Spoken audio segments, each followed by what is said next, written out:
si son œuvre est aujourd'hui relativement familière. La vie de ce grand écrivain est méconnue du public.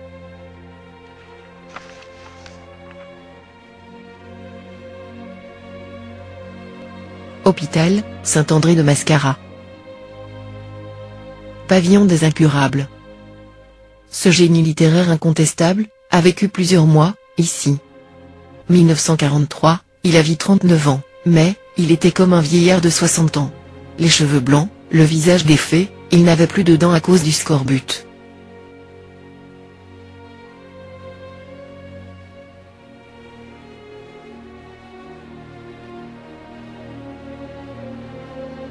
Épuisé physiquement, en très mauvaise santé, il continue à écrire son œuvre, qu'il a commencé dans son refuge en Kabylie.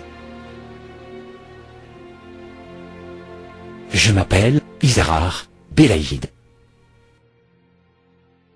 Je suis connu sous le nom de Belaïd, à Italie.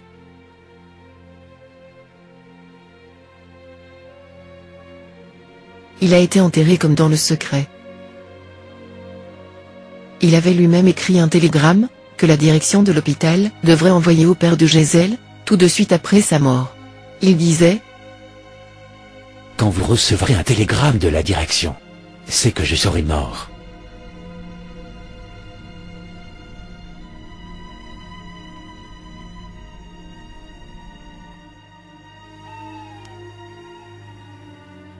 Ce n'est pas un conte, ce n'est pas une histoire, ce n'est pas un récit, ce n'est pas une légende, ce n'est pas un mensonge, ce n'est pas une invention de mon esprit. Mais, je préfère vous dire de quoi il s'agit. C'est un rêve fait par une vieille, cette vieille me l'a raconté. À mon tour, je vais vous le dire. Par une nuit comme celle-ci par exemple, comme je me trouve, à l'instant même. Je n'ai pas de cloche dans le voisinage. Mais j'ai le silence. Un silence total. De toute alerte, le village endormi depuis un moment. Et dans ce silence, je n'ai alors qu'à pianoter de la langue, les quelques premières notes de « Au clair de la lune », mon ami Pierrot. Et, ça y est, comme chaque fois où je l'expérimente par le son, j'ai l'image. Dans le salon, un petit Robert, tout rouge, tout acheté de rousseur, mais ses dents fraîches et ses yeux gros tout neufs, en train de tapoter d'un seul doigt sur le piano. Pendant que l'autre main il maintient le couvercle du clavier, prêt à le rabattre à la moindre alerte. Je veux revoir le visage, l'attitude de tonton, de ce temps-là. Et même jusqu'à ses moindres gestes, je n'ai qu'à siffloter comme il le faisait, à longueur de journée, le seul début de refrain, des millions d'arlequins. Il n'en disait pas plus que, ce n'est point qu'un songe d'amour. Divin mensonge, d'un jour, trop court. Et c'est là, tout simplement, tonton. Le divin mensonge d'un jour, trop court.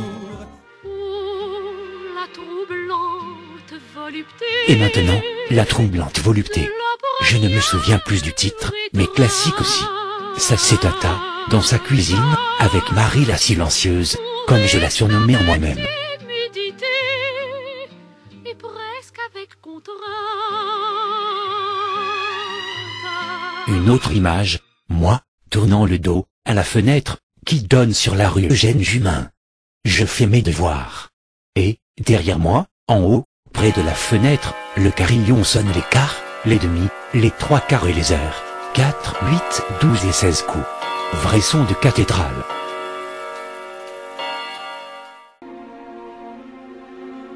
Belaïd s'est épanoui, métamorphosé dans cet environnement privilégié.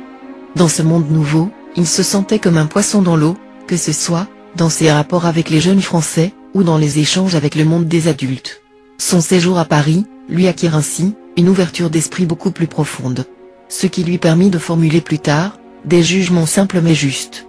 De ces 5 années passées à Paris, il a gardé des souvenirs inoubliables qui ont marqué toute sa vie. Mais, les bonnes choses ont une fin. En 1925, il regagna définitivement Azero. Il abandonna aussi l'école, faute de lycée. Il avait 16 ans. Presque un jeune homme. Sa mère, en bonne kabyle, qu'elle était, s'empressa de le marier. Était-ce la crainte de perdre son second garçon comme le premier, Mbarek, installé et marié avec une Française à Paris? Peut-être. Ou bien souhaitait-elle avoir à la maison une bru qui puisse l'aider dans son ménage? Avait-elle, comme toutes les femmes kabyles, voulu que son garçon fonde un foyer pour avoir des petits-enfants qui perpétueront la descendance de la famille? Hypothèse plausible. Toujours est-il qu'à 16 ans, Belaïd ne pensait nullement au mariage. Il n'était qu'un adolescent plein de vie, préférant la lecture ou les balades avec les jeunes de son âge.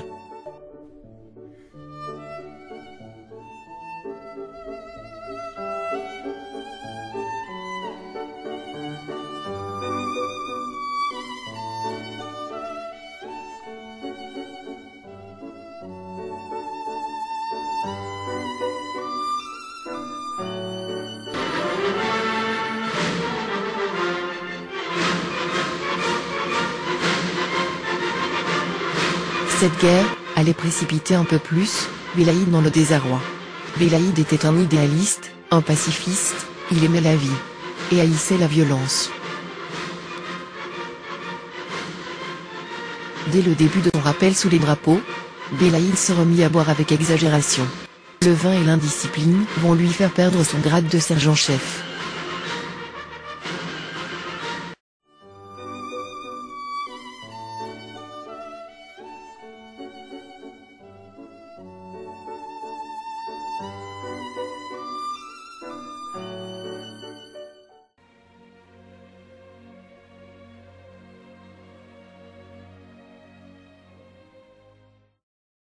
Contrairement à ses camarades, Belaïd ne se reconnaît pas dans l'engouement pour la guerre.